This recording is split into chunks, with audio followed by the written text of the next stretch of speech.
saya akan berikan kepada siapapun yang bisa menunjukkan kepada saya satu ayat Al-Quran atau satu hadis yang berbunyi dilarang mengucapkan selamat Natal.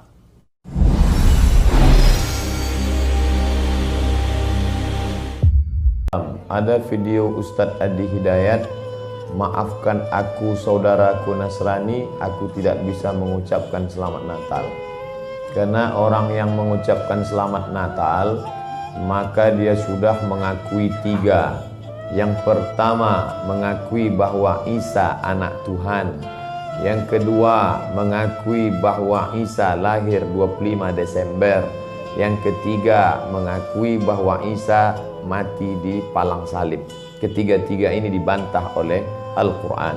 Bahwa Isa anak Tuhan dibantah. Laqad kafaral ladzina qalu innallaha salisu salasah.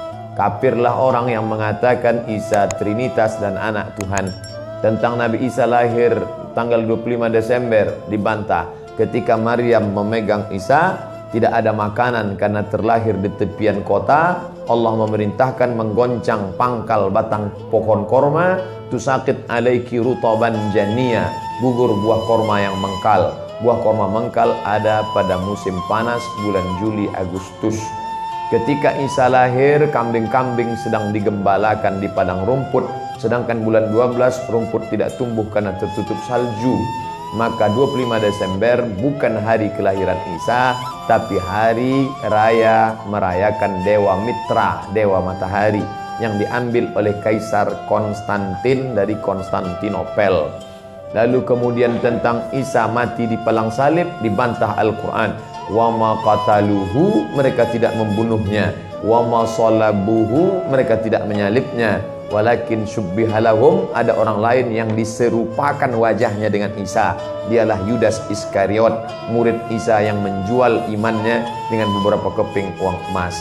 Saya punya kawan Kristen Masehi, tapi dalam masalah hubungan baik, masalah ngasih makanan, masalah beri pakaian, oke. Tapi kalau sudah terkait dengan akidah, wala ana abidu ma'abadtum wala antum abiduna ma'abud lakum dinukum waliyadin. Tentang masalah tahun baru, apakah 1 Januari itu bersih, tidak ada hubung kait dengan agama? Maka tidak benar.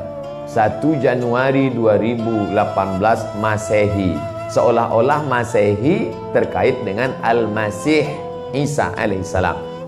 Itu kalender dibuat oleh Kaisar Julian dari Romawi kuno. Kaisar Julian membuat kalender, maka dibuat nama dia Kaisar Julian, maka disebut Julian kalender. Lalu kemudian Julian kalender dibawa ke Vatikan, dirobah oleh Kaisar Raja Pendeta Paus Vatikan bernama Paus Gregorius.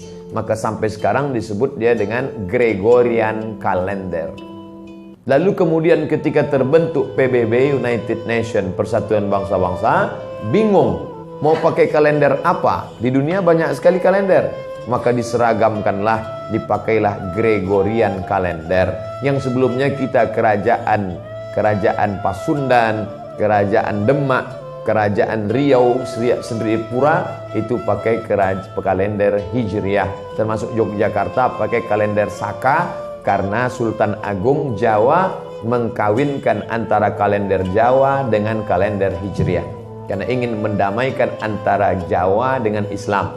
Maka setiap menyambut tahun baru Saka sekaligus menyambut tahun baru Hijriah. Kalender Masehi muncul belakangan, tidak tepat penisbatannya kepada Al-Masih karena Isa tidak tahu menahu tentang itu. Itu murni diambil oleh Kaisar Gregorius yang diambilnya ke Vatikan menjadi Gregorian kalender. Jadi kita menyatakan tahun baru, betul tahun baru, tapi tahun baru Romawi.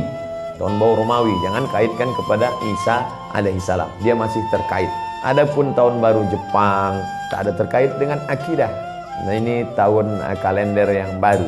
Tidak meyakini bahwa dengan kalender yang baru ini nasib berubah menjadi baru. Siapa yang asap malam itu paling banyak mengepul ke atas, maka rezekinya yang paling murah. Lalu membakar ayam sampai 2000 ekor. Nah, oleh sebab itu saya anjurkan anak-anak muda, remaja-remaja masjid, tanggal 31 malam tanggal 1 setiap